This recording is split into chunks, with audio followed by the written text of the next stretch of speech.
Tidak ada yang paling ditakuti, atau dalam bahasa yang lain, yang paling aku takuti bukan Dajjal, tapi yang paling ditakuti oleh Nabi adalah ulama su. Apa itu ulama su? Kata Umar bin Khattab, a'immatul mudillin.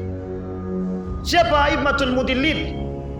Imam-imam, ulama, alim yang menyesatkan, yang berfatwa sesuai dengan kehendak nafsu mereka, yang mempertuhankan hawa nafsu mereka, yang haram mereka bilang syubhat, yang haram mereka halalkan, yang benar mereka salahkan, yang salah mereka benarkan, demi kepentingan. Lisan mampu berbicara karena untuk menyesatkan. Assalamualaikum warahmatullahi wabarakatuh. Saya bersama Biker Subuhan Pekanbaru Riau. Bagi yang sudah bergabung istiqomah, bagi yang belum segera bergabung. Kiamat sudah dekat. Berkah selalu, sukses. Assalamualaikum warahmatullahi wabarakatuh.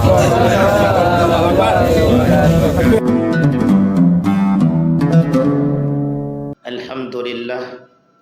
Alhamdulillahilladzi arsala rasulahu bil huda wa dinil haq liyudhhirahu 'ala ad-dini kullih wa kafaa billahi shahida.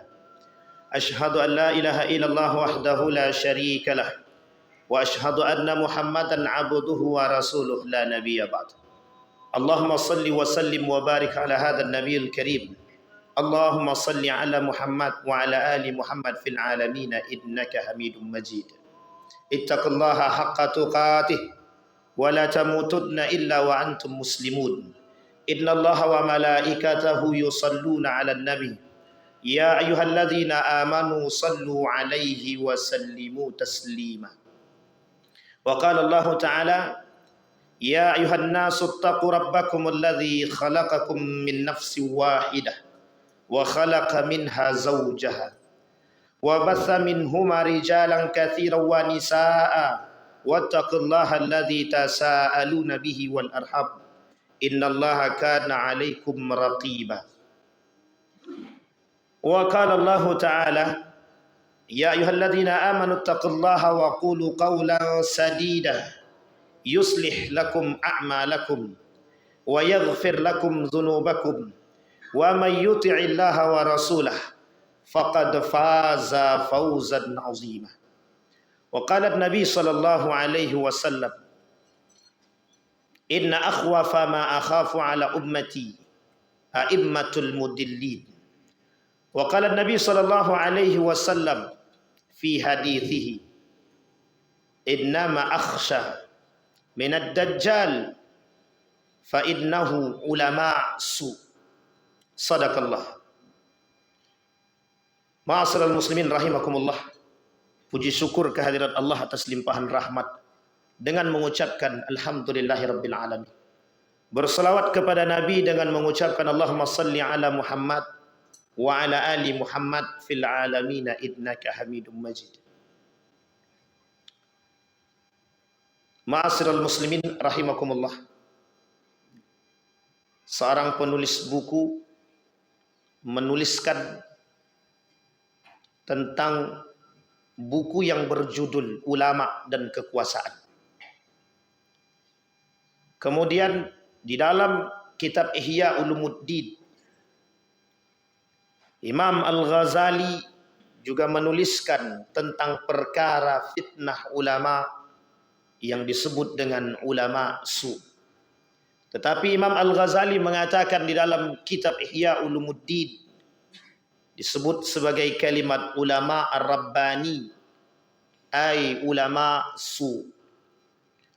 Kemudian Ibnul Jauzi di dalam kitabnya juga mengatakan hal yang serupa.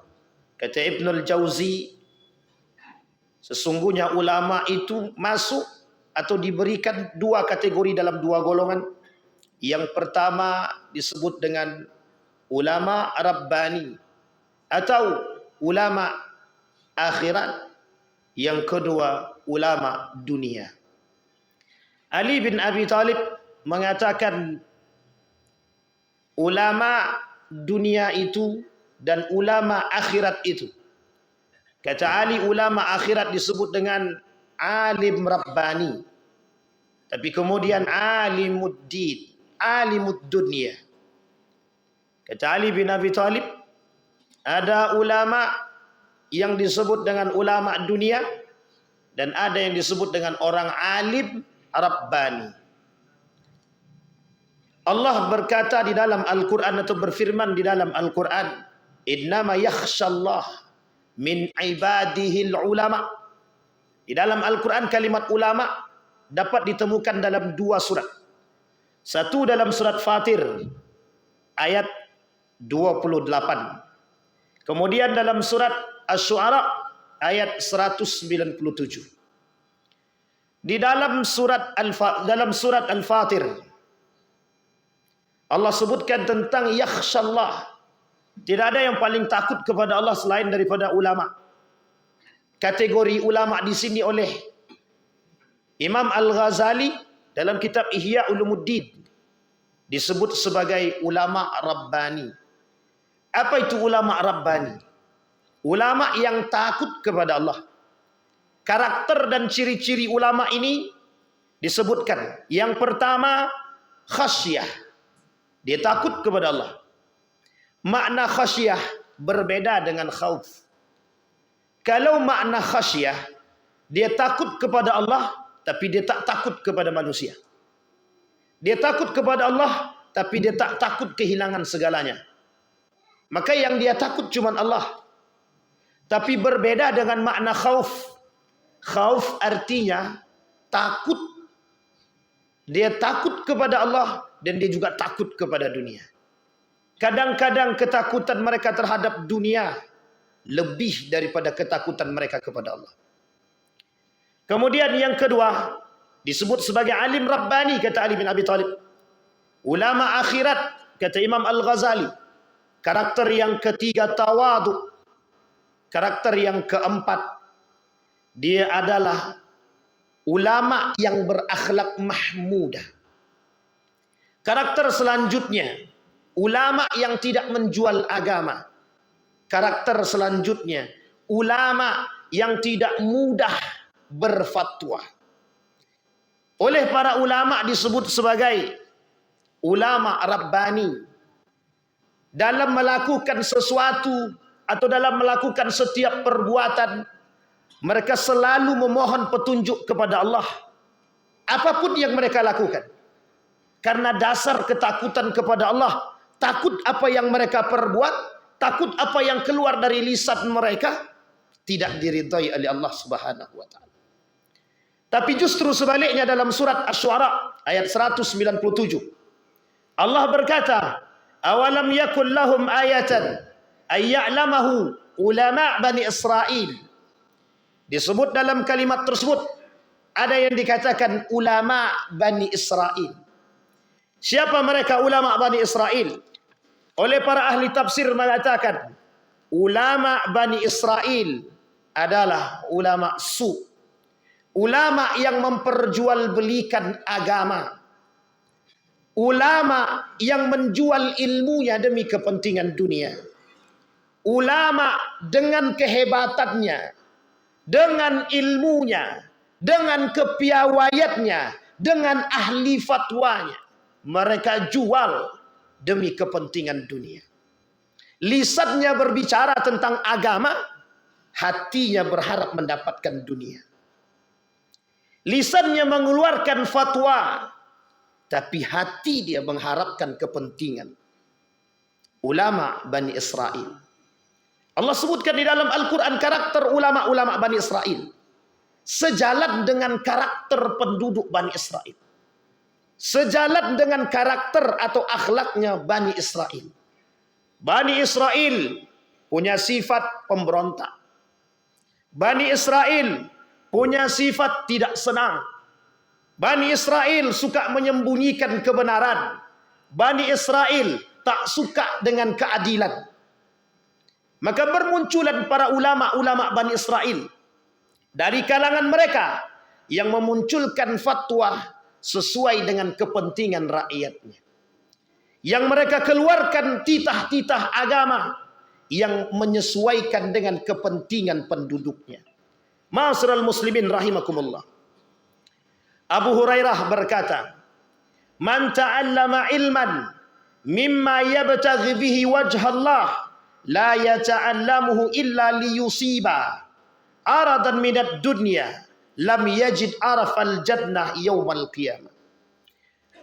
Ulama yang kita sebut dengan ulama Bani Israel yang memperjualbelikan agama atau ulama su' yang dengan kepiawaian dan kehebatan dan ilmunya mereka gunakan untuk mencari kepentingan dunia, atau sengaja berdiri terdepan demi menyembunyikan aib-aib yang lain.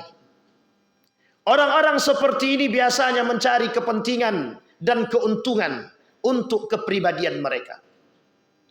Maka jika kita temukan orang-orang seperti ini, kata Nabi dalam hadisnya, mereka mempelajari ilmu liyusiba minhu aradad dunya. Mereka pelajari ilmu, mereka jual beli ilmu mereka hanya untuk kepentingan dunia. Mereka tidak akan pernah mendapatkan surga. Bahkan dalam riwayat yang lain dikatakan adkhalahu jahannam. Mereka akan dimasukkan ke dalam neraka jahannam. Bahkan Nabi mengatakan dalam hadisnya, tidak ada yang paling ditakuti, atau dalam bahasa yang lain, yang paling aku takuti bukan Dajjal, tapi yang paling ditakuti oleh Nabi adalah ulama su. Apa itu ulama su? Kata Umar bin Khattab, a'immatul mudillid. Siapa a'immatul mudillid? Imam-imam, ulama, alim yang menyesatkan, yang berfatwa sesuai dengan kehendak nafsu mereka, yang mempertuhankan hawa nafsu mereka, yang haram mereka bilang syubhat, yang haram mereka halalkan, yang benar mereka salahkan, yang salah mereka benarkan demi kepentingan. Lisan mampu berbicara karena untuk menyesatkan. Terjadi pada masa kemerdekaan Republik Indonesia, ada seorang ulama yang kemudian membocorkan perkumpulan para ulama demi kepentingan penjajahan untuk mendapatkan penghargaan. Mereka bocorkan sehingga para ulama yang berkumpul demi kemerdekaan Republik Indonesia dibombardir oleh Belanda demi kepentingan dunia, demi kepentingan emas yang dijanjikan oleh Belanda kepada mereka. Ma'asyiral muslimin rahimakumullah.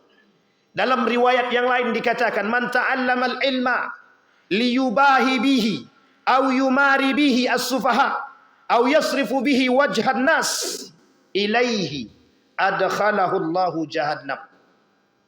Kalau ada orang yang mempelajari ilmu bertujuan untuk mencari dunia dengan ilmu yang mereka miliki, maka mereka tersebut akan Allah masukkan ke dalam neraka jahannam. Tak salah ketika seorang alim datang kepada seorang alim yang lain bertanya tentang ulama su. Dinukil satu hadis, kelak akan datang satu masa mereka membaca Al-Quran lebih fasih daripada kita, mereka ibadah lebih baik daripada kita, mereka berbicara afsah, lebih afsah daripada kita, mereka berilmu, lebih berilmu daripada kita. Tetapi yaqra'un al-Quran hatta fi unuqihi. Mereka cuma baca Al-Quran sampai di tenggorokannya. Ilmu yang mereka pelajari tentang agama sebatas tenggorokan mereka, tak sampai kepada hati mereka. Ilmu yang mereka pelajari hanya untuk membuat bagaimana perut mereka terisi. Maka tak salah ketika ada yang mengatakan ulama su adalah ulama yang berbasis kepada perut mereka. Maka tak salah ketika Nabi berkata di akhir zaman, himmatuhum butunuhum, kelak yang akan menjadi prioritas umat manusia termasuk orang-orang alim adalah perut mereka. Ketika Dajjal turut, tak ada satupun yang bisa selamat. Tak bermanfaat keimanan seseorang kecuali mereka yang sudah membekali diri mereka sebelum datang daripada Dajjal itu sendiri. Bahkan orang yang alim, yang cinta kepada dunia akan tergelincir dengan kehebatan yang disebut dengan Dajjal. Ma'asyiral muslimin rahimakumullah. Ketika Umar bin Khattab berkata, apa kata Umar bin Khattab dalam hadis tersebut? Hadis ini mauquf. Hal tadri man yahdumuddin? Tahukah kalian siapa yang akan menghancurkan agama ini? Yang akan menghancurkan agama ini, zalatul alim, tergelincirnya para orang-orang alim. Ma'asyiral muslimin rahimakumullah. Ketika Ibnul Qayyim Al-Jauzi membagi dua jenis ulama dengan karakter-karakter dia. Kata Ibnul Qayyim Al-Jauzi, ulama yang pertama disebut dengan ulama dunia, haus kekuasaan. Karakter yang pertama, ulama yang selalu mencari kekuasaan. Manis dada minas sultani qurban illas dada minallahi bu'dan. Ay manis dada minallahi, manis dada minas sultani qurban la yazdadu minallahi illa bu'dan. Ketika ada orang alim yang mencoba bersahabat lebih dekat dengan para penguasa, tiada lain tujuan mereka hanyalah untuk mencari dunia. Maka kata Nabi, tidak akan pernah mereka dekat kepada Allah kecuali hanya kejauhan. Artinya apa? Yang mendekat kepada penguasa, yang selalu mendekat kepada penguasa demi kepentingan dunia, tidak ada yang bisa mereka harapkan. Kalau mereka tidak memiliki iman yang kokoh, yang kuat, mereka akan terjerumus. Mereka yang akan menyesatkan atau disesatkan. Sehingga tak salah, bukan semakin dekat dengan Allah, tapi justru semakin jauh. Imam Al-Ghazali ketika ditawarkan menjadi penasehat kerajaan, diambil ketika pemerintahan masa itu masih berjalan pada jalan yang sesungguhnya.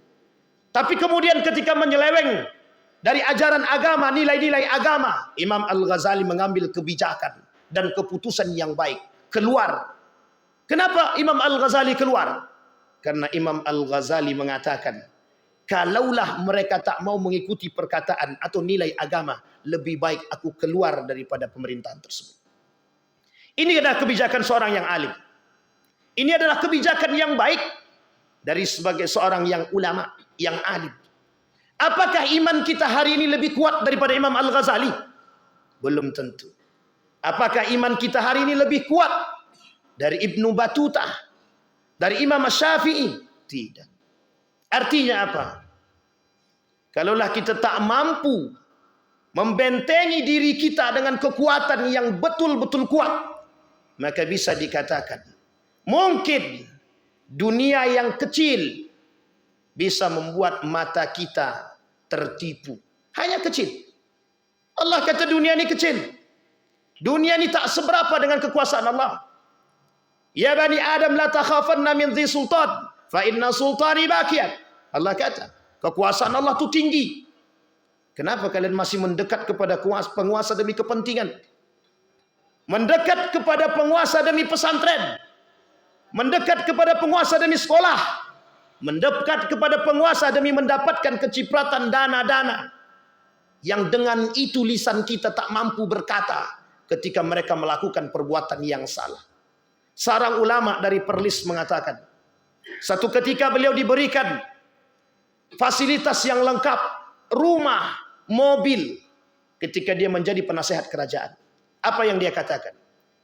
Kelak ketika aku menerima pemberianmu, lisanku tak mampu menyalahkan perbuatanmu yang salah. Maka mulai hari ini aku tolak semua pemberianmu. Ini adalah kebijakan yang baik dari seorang yang alim. Jika tak mampu kita melakukan perbuatan yang baik, atau tak mampu merubah karakter orang, sebaiknya kita menjadi orang yang menjaga diri kita. Itu lebih baik. Kemudian karakter selanjutnya, suka mencari harta. Kemudian dengan kedekatan mereka, mendukung kezaliman, menyesatkan melalui fatwa-fatwa mereka.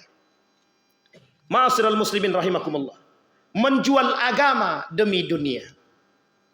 Bahkan dikatakan dalam Al-Quran, yashtaruna bi ayati thamanan qalila. Ulama-ulama yang seperti ini Allah sebutkan di dalam Al-Quran, kamathalil kalbi, seperti binatang yang menggonggong. Siapa mereka? Ulama yang menjual agama.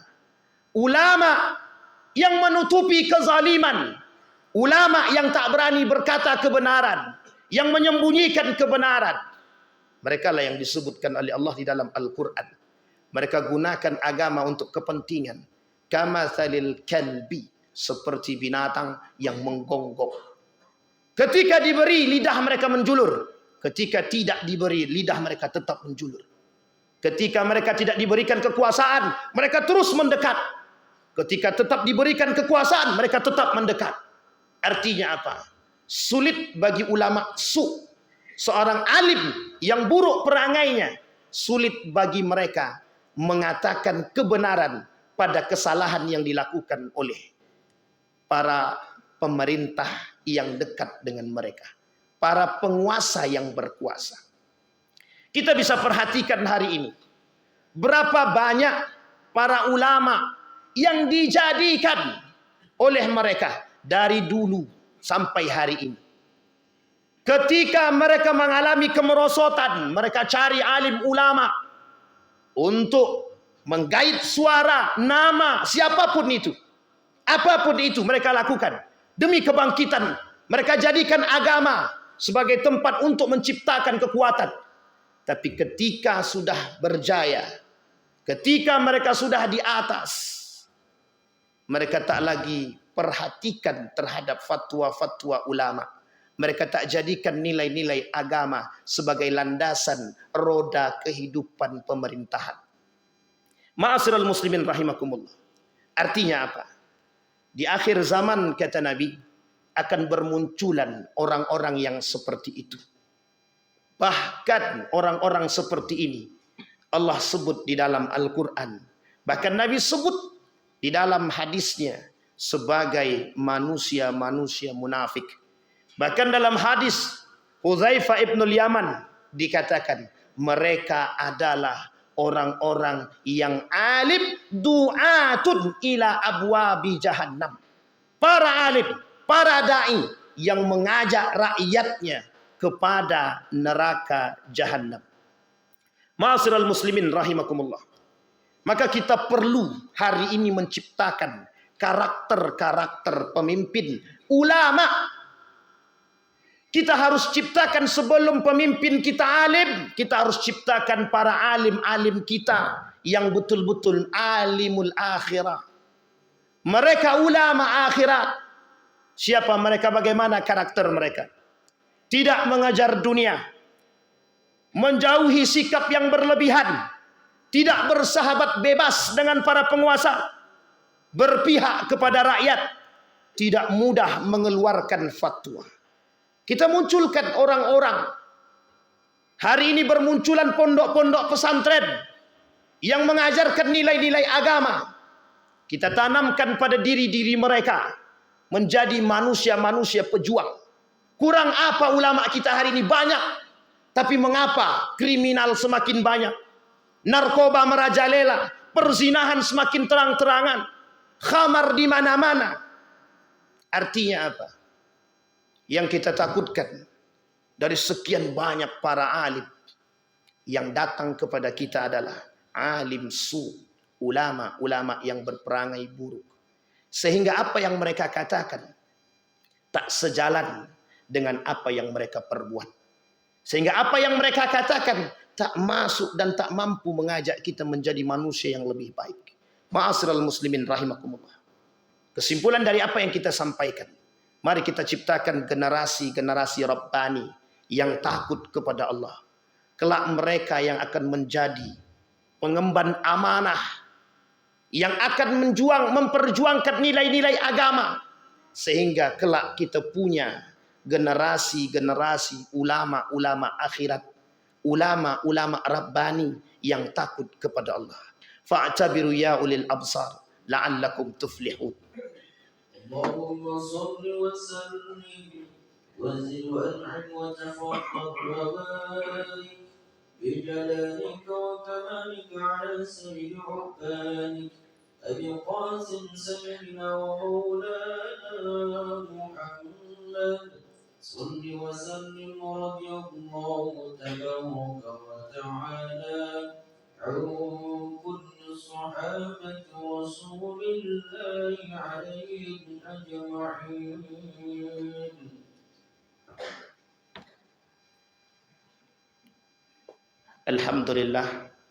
Alhamdulillahilladzi hadana lihadza wa ma kunna linahtadiya laula an hadana Allah. Asyhadu an la ilaha illallah wahdahu la syarika lah.